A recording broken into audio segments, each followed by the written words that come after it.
Hey guys, this video was originally uploaded on One Punch Sloth's channel. I'm gonna leave the link to his channel in the description. Part 2 will also be eventually uploaded there. Enjoy the video. Hey guys, today we're going to be discussing why the Dragon Ball Super's Tournament of Power, the current tournament, is not the best, as some fans have given their opinion on and have stated, whether it be on Twitter or YouTube. And today I brought along a guest. It is Golden Scooter, or Golden Scouter as he is referred to on the YouTubes. And he's here today because he has a distaste, and a justified distaste for this arc. And what do you have to say for it? What up guys, it is I, the Golden Scouter, first of all. And yeah, I do have a disdain for this arc, and we're gonna start from the beginning, so let's start with the Zen exposition matches. So first we had Buu versus Basil, Lavender versus Gohan, Goku versus Bergamo, and Goku versus Toppo. So I'm going to start here with my opinions. I thought the Buu versus Basil match was an awesome breakthrough moment for Buu. I have to say that so much. That fight is probably one of the only fights in Super that has gotten me genuinely hyped. One of the only fights I could think of is the original Vegeta versus Vegeta fight, because it made me feel like I was in Dragon Ball again, like these characters were showing off what they could really do. And with Buu versus Basil, even more than the Vegeta versus Vegeta fight, I thought that Buu just came out looking way better than what Vegeta did. Because one thing about the Vegeta versus Vegeta fight, one thing going about it is that Vegeta was here using all of his signature techniques, and everyone is getting so hyped about that. But the thing is with Buu versus Basil, Buu was acting himself, and he was being absolutely awesome in that fight. The fact that he was just like playing off Basil's hits to him is just like, oh my god, this doesn't hurt me at all, and just taking everything Basil has, even to the point where he injected those steroids or whatever he did. But on to my opinion on Gohan versus Lavender. That was an awesome fight too. I felt genuine tension during that, and I felt genuine, actually, just Gohan realizing just everything he can do, or just anyone a Dragon Team member can do, just in terms of sensing ki. Like, I know it's a little bit exaggerated with the whole fact of, like, one part of Gohan's hair got hit, and then Gohan just immediately countered. But to me, the whole tactic of Gohan fighting without one sense, and still making the better of Lavender based on his training, and just everything he's learned in Universe 7, that was a really strong fight. But then, on to the Goku versus Bergamo fight. This is where Goku really starts to display his stupidity. He punches Bergamo kind of like how he did with Botamo. Botamo being, of course, Winnie the Pooh, not to sound like so similar with the names, of course. But Goku was just punching Bergamo like he didn't care. Like, he grew bigger, grew stronger in power, but then Goku was just like, you know what? I'm just gonna punch him again. Boom! Grow stronger in power again. Not really having any strategy in that fight.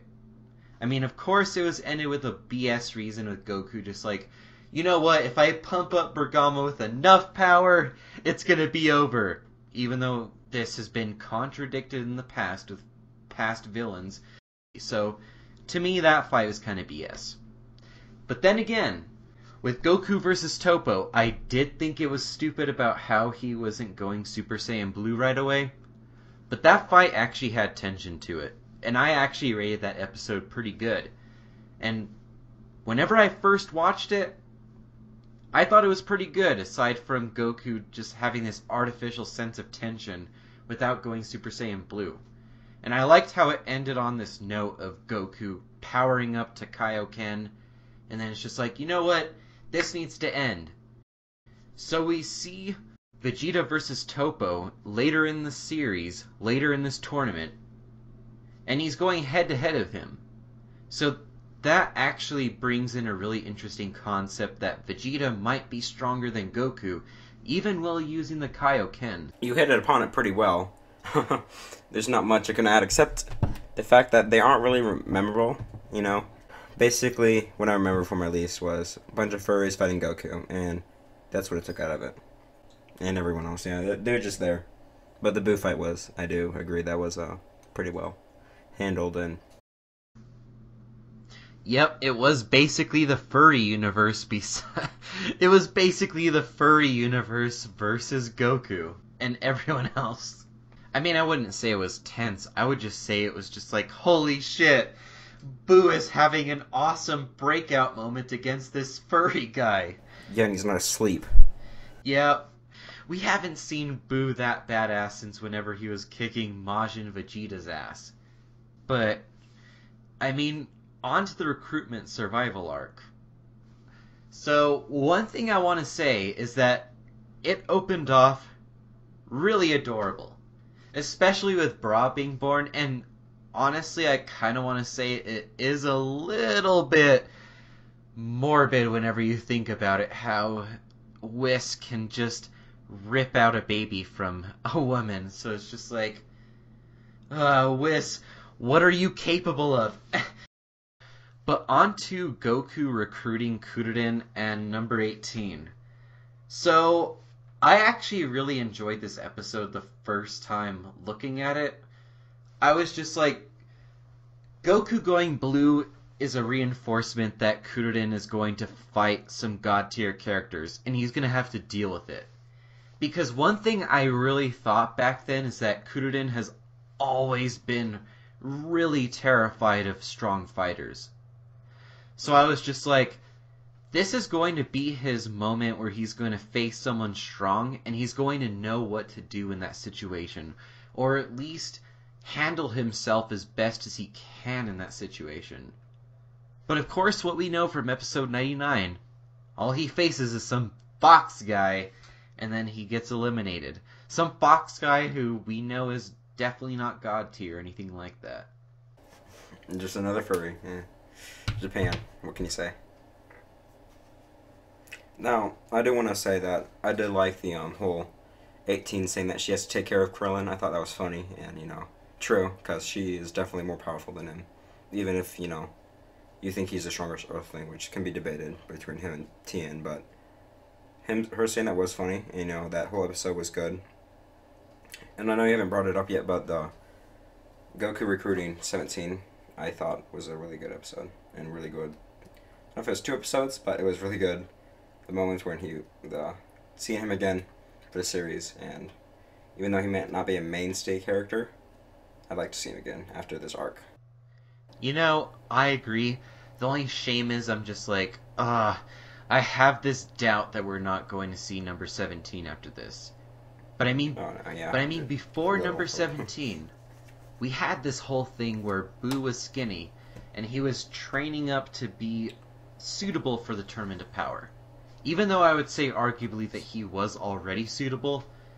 Yeah, he was, I think. Yeah, I mean, especially once Roshi, Ten Shinhan, or Kuderen were unable to fight, he could just absorb them into his being during that tournament and just be like, you know what, I have all these legendary fighters in my being, especially Roshi.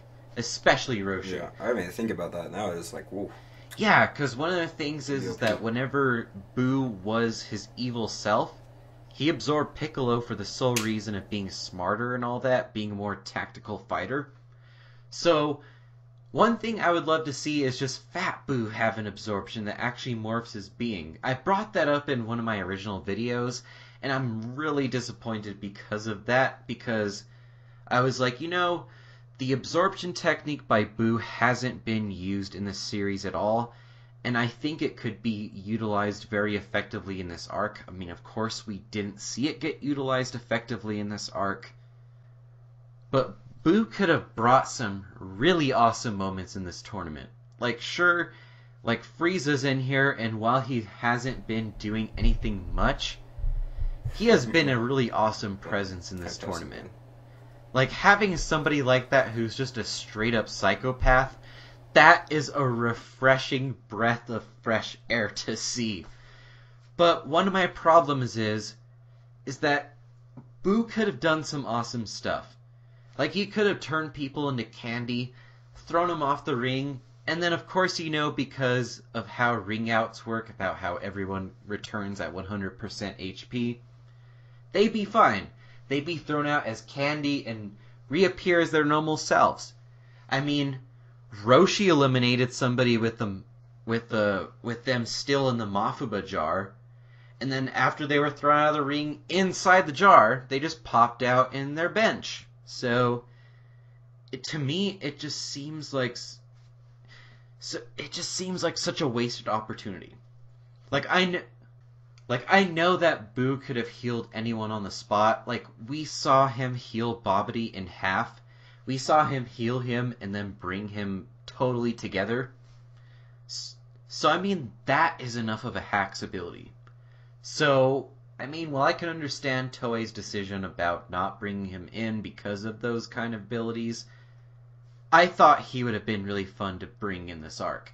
He could have brought some really awesome moments. I mean, Frieza has brought just like, oh, I'm here and just causing like mayhem and like awesome things.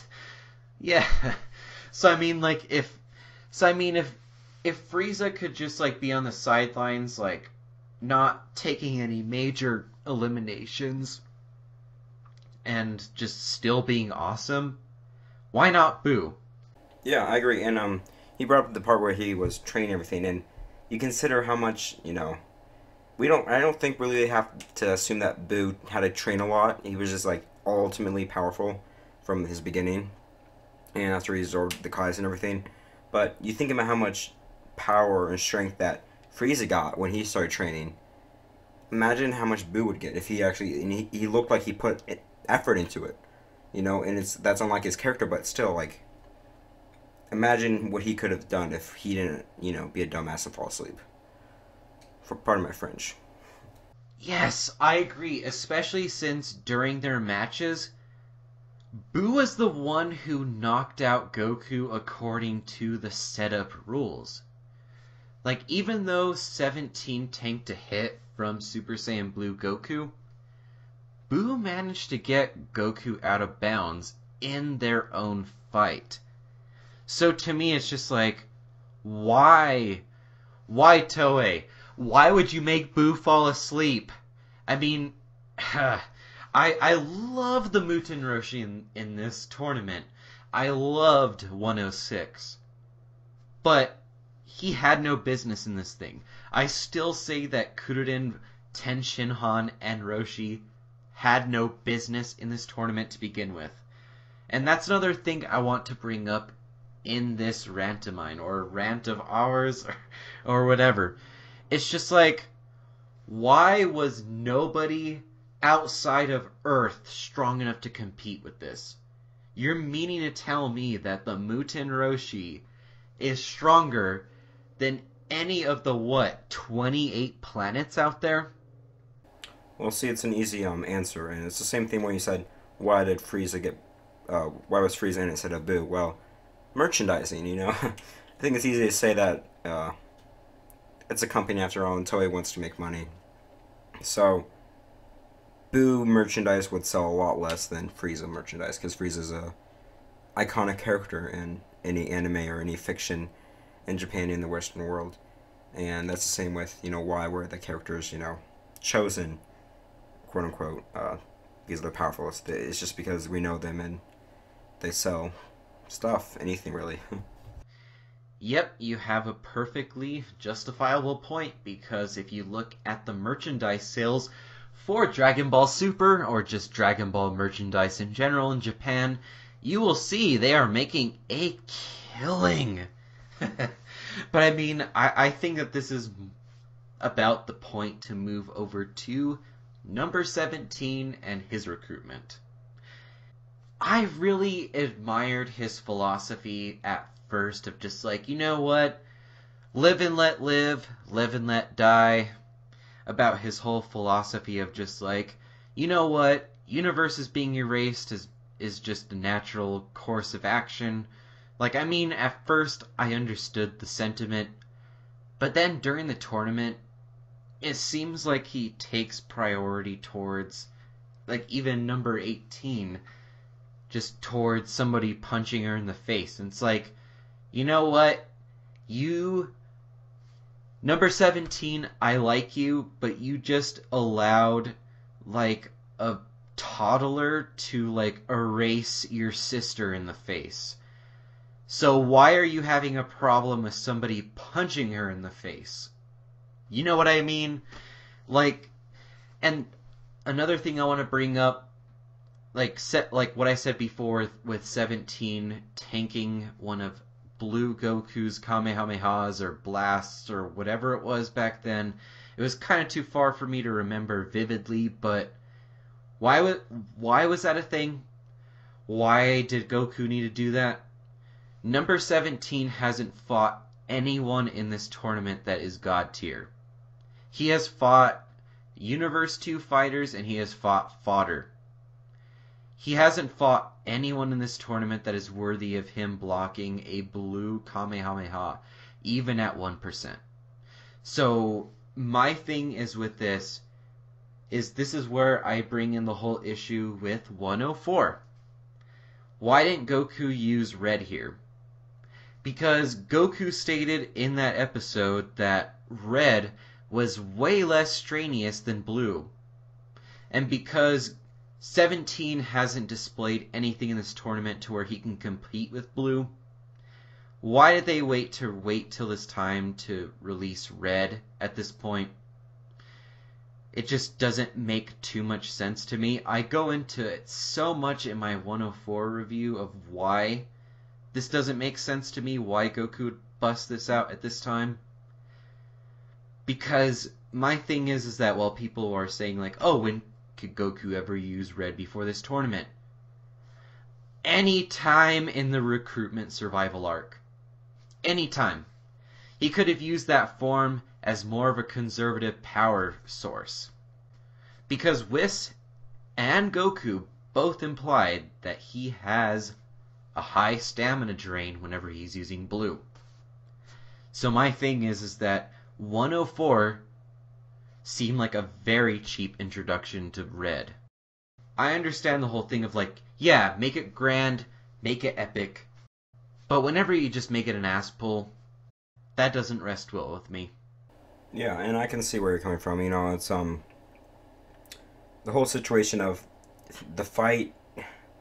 The tournament itself doesn't make sense. You know, time wise, no sense at all. You know, apparently we have like 10 more minutes or so left of the fight. Actually, you know, we've been in this fight for so long, and apparently, you know, each 30-minute episode it takes only like 2 minutes of the actual time of the show.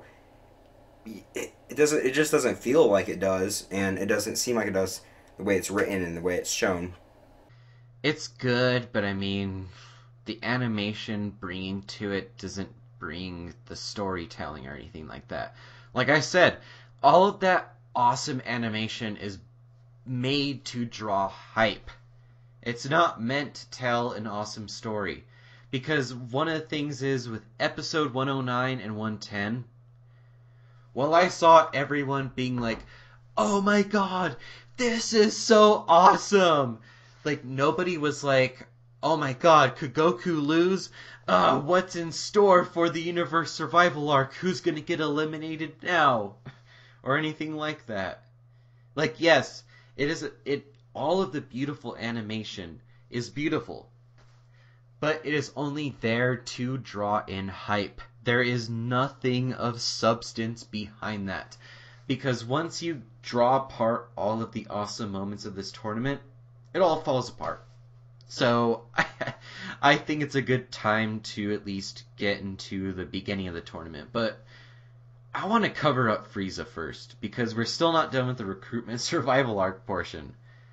So, Frieza coming back. I absolutely despised it at first because it sounded like fan fiction. It literally sounded like something I would dream of in my dreams, and that would never come to pass. Like, you know, like whenever you dream about a TV show or something like that, and you're just like, whoa, I dreamed about this plot point happening. That is exactly what felt like Frieza coming back. Like, I legitimately thought I was dreaming for probably like 2 hours that day. So, Frieza coming back, bad concept on paper, but oh my god, him coming back is one of the most awesome things ever. And him being a villain in this tournament while everyone just seems to be like, oh, I'm fighting for my universe. Or, like, at least, like, they just, like, come up and just, like, oh, like, I'm fighting for my universe. You've never seen me before in this tournament, even though we're, like, 25 minutes in this thing. I'm still fighting for my universe. But Frieza's just here, like, he's just like, I'm having a vacation. I'm having the time of my life. Like, so many scenes that we see him in, like, we see him firing those death beams freely, just like, boo, boo, boo, boo, and it's just like, yeah, and I love it so much. It's just like, like, Frieza really is bringing things in this tournament that nobody else can. But another thing I want to touch up upon is, why are none of these other universes bringing in dead fighters? Like, hey, like, other 7 universes, like, your lore isn't good enough to bring in a dead fighter from the past? Like, hey, you haven't had any legends in your lore, so why isn't there any dead fighters in this fucking tournament besides Frieza? I just want to know that so bad. It's just like, are all these other 7 universes, are all their lore just that lame to where they're just like, you know what? The only people who are worth fighting in this tournament are the people who are alive at this point. How cool would it have been if, because you brought up how Roshi and Krillin don't really make sense to me in this tournament. We could have got picked on. I know he's not canon, but, like, come on, he looks cool. At least he looks cool. Yeah, I hear that a lot from people. It's just like, you know what? You should have brought Cell or Paikuhan in this tournament. The thing is, if Roshi could get this strong in the past, it just makes no sense why he didn't train for the Saiyans and was just like, you know what? After a year, I am now like Super Saiyan tier or something like that. That is the level of dumb that the power scaling is in this arc. Because that is one thing I have touched upon, the power scaling. And yes, guys, I'm going to touch upon Kefla right now, and we haven't even gone to the tournament. But one thing I want to really touch up about Kefla, I know a lot of people have gotten this misinterpretation about me, but no, I don't think Kefla is Buark tier. I think Caulifla and Kale are very much above that, at least Caulifla. You want to know my opinion about Caulifla, everyone? She is above Super Saiyan Vegito in the Buu arc. Vegito. Super Saiyan Vegito. So I don't want to get that misconception. It is about the fact that base Kefla surpasses Super Saiyan God. And again, even at 1%. Want me to explain this? We saw in the Beerus arc that Goku was just like, hey, you know what? Vegito would not stand a chance against Beerus. And yes, I know that this is whenever Goku was at his Buu arc level.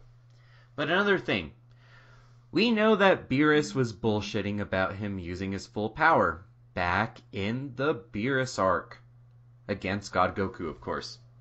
So we know that Beerus was using like 0.000000001% of his power just based on Goku going Kaioken times 10 in the Universe 6 tournament, and then facing Hit again in his regular Super Saiyan Blue form without Kaioken and fighting evenly with him.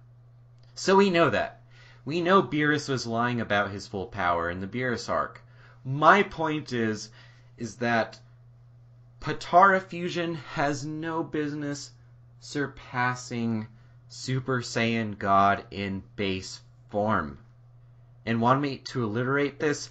The reason why I think this is because Caulifla was pretty much shown to be on par with Goku and maybe thus Vegeta. And then Kale, she was shown to be trash against fodder. So rationally, their base forms fusing together would not be that impressive. But you want to know what I don't have a problem with? Super Saiyan Kefla.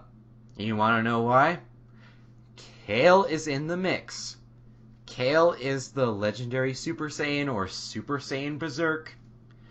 She mixed in with Caulifla, and with that, her with the Prodigy, turning Super Saiyan, that is believable, especially since Kale in her legendary state, or Berserker state, was able to tank a Kamehameha from Goku. So that's why I have no problem with their Super Saiyan powers. It's the base power I have a problem with, people. Get that in your skulls. Yeah, and, bringing up power scaling and things that don't make sense, we can go on and on and on about, just little things and big things. Because at the end of the day, this power scaling compared to, where characters were, 1 year ago in the show or so, it doesn't make sense. But hey, it's just a cartoon. But saying that, I'm kind of contradicting myself. That there's not much to add where you went from, but I do want to say that the moments, some of the moments where the characters were enjoyable. The fights were enjoyable, at least to keep me entertained. And I think at least to keep other viewers of the show entertained. So, I'm playing a little bit devil's advocate right now, but I think it's a little bit needed. Wait, what's your next point, Scooter? Well, I agree with you that this arc is entertaining, and whenever I look at it as a whole, I'm probably going to think that a lot more. Because, one of the things is, I looked at the Goku versus Kale, Caulifla, and Kefla fight again, and that fight was actually pretty good whenever you review that as a whole. Or at least whenever I view that as a whole. But, just onto the tournament in general. My biggest problem is that there is a very big lack of tension. The only 2 episodes who have ever delivered tension to me were 99 and 112. And the reason why 99 delivered such tension was because we were just like, oh wow, there are universes are going to be erased in this thing. So that was a big point. And then another thing with 112 is that was the time where we thought, hey, Hit is eliminated. What is Universe 6 gonna do? And then Kaba comes up, steps up, and is just like, you know what? I'm gonna cover Universe 6. I'm going to be the team leader of Universe 6. I'm gonna be the one who decides what happens from here on out. I'm going to be the team leader. Yes. And even though he was just yeah, what's her name? Mona? She got a very cheap hit on Kaba, and Kaba was just I couldn't even defend, and yeah, I know that was a weak part of the episode, but Kaba just trying to step up, and just the whole genuine tension of just, you know what, Hit is eliminated, what is Universe 6 going to do? That to me brought actual stakes in that episode. I haven't felt actual stakes since that episode. And by the way, anyone who's wondering, as the recording of this is before episode 120 airs. Probably will go up before Sunday, so, yeah, that statement will stay true.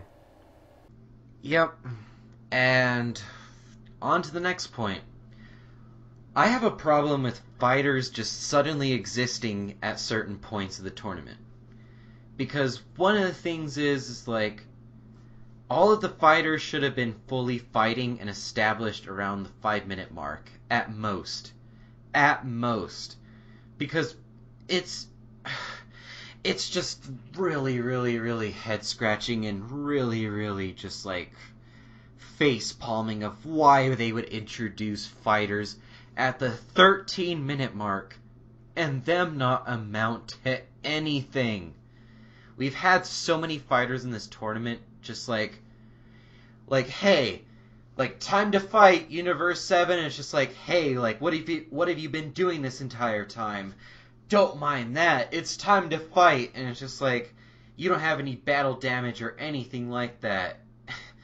And it's just like, gosh, like, why isn't that anyone just like has any struggles in this tournament? Like, we saw fucking Pepsi Man, RoboCop, whatever guy, we saw him appear so late in this arc. And we saw him say, like, in this form, my strength increases by 300 times.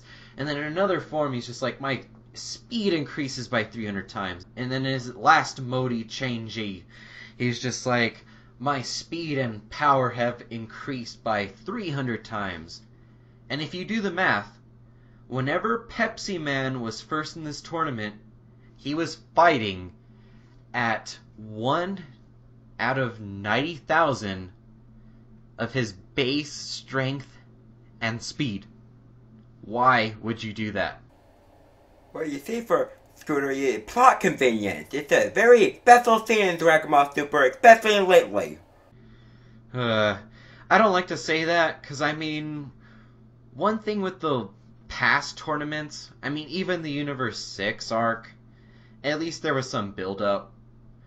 The thing is with a lot of these fighters in the tournament, like I said, they just appear just throughout the tournament like, hey, like, they had this awesome ability, but we never saw it until this point. I mean, take the Phantoms, for instance, in episode 119. We saw that one blue guy just bust out those phantoms of dead fighters or whatever. Or not dead, but erased from existence. And nothing went from that. Like, we never saw that blue guy ever interact in the tournament. And it's just like, if Piccolo was able to spot him so easily, why wasn't anyone else? Especially since Piccolo just shot like a GT Ki Blast, like one of the ones from the Ki Blast volleys at that guy and knocked him out. How did that guy last so long? Just a minute ago, plot convenience. And I do want to bring even a more issue that I think is even more serious than them just showing up out of nowhere. Is they have not taken out any person from any other universe off screen. Like, I know you have to see it technically, but they're just there and they're not getting hit, they're not getting attacked, and they're not even attacking anyone. They're basically being like Roshi and Krillin and Gohan did, and just like staying together until the time calls for the show to say, hey, this is your moment to shine, you're going to be killed in a couple minutes, but hey, go have your fun. It just doesn't make sense. Theoretically, they'd all be fighting, but no, they're just, you know, immune until the plot needs it to be them killed off. Yep, especially since there's fighters like Toppo, Dispo, or any of the God tier fighters. Because, I mean, why did Universe 3 wait until this moment for their Megazord to just form? Isn't it said just back in the Fusion arc, like, hey, you know what? Quality tops quantity. So why would they wait until this time to fuse? Just something more for you to bounce off of, I would probably say, is just like, the universes of 2 and 6 were eliminated way too soon and way too lightheartedly. Well, I disagree. I wanted Rabrine, or whatever her name was, to get out of there as fast as she could. So, you know what? Screw their universe of love. Fine. Their universe of love. They're gone now. Their universe is dead. But yes, I do agree. Universe 6 was taken out way too early. Yeah, because one of the things is like, the whole point of this tournament is to be like, oh my god, who's going to win this thing? Could it be Universe 11? Could it be Universe 7? Could it be Universe 6? Or 2? But the thing is like, once we're down to the final 4 universes, nobody is sitting here thinking like, you know what? I think the person who is going to win this tournament is going to be Universe 3. Or Universe 4. The thing is with this tournament too is that we all knew coming into this thing is that Universe 9, Universe 10, Universe 3, and Universe 4 were all destined to be erased. So the thing is that all of us were coming into it thinking is that Universe 6, 7, and 11 are going to be the top 3. So that just brings it into the whole thing of that Hit was eliminated a little bit too early.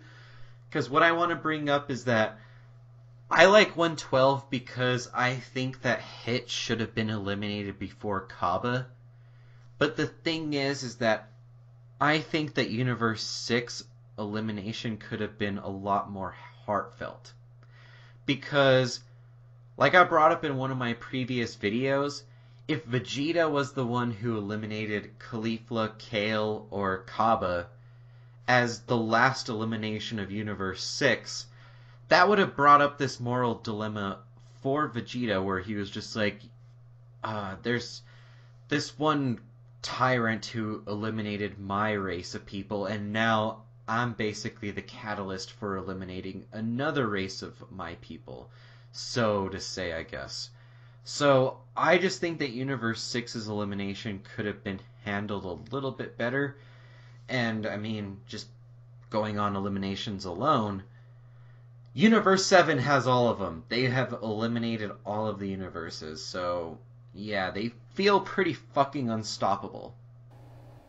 Well, and, though, at the end of the day, we all know, Universe 7 is going to win. There's not, the show would not be able to sustain it. I mean, it might be able to release for, like, 2 months or so, but not be able to live on if it fall, Jiren or Teppo, any universe besides Universe 7, maybe Universe 6, the show wouldn't continue to follow them. It's Goku's show, as many people like to call it.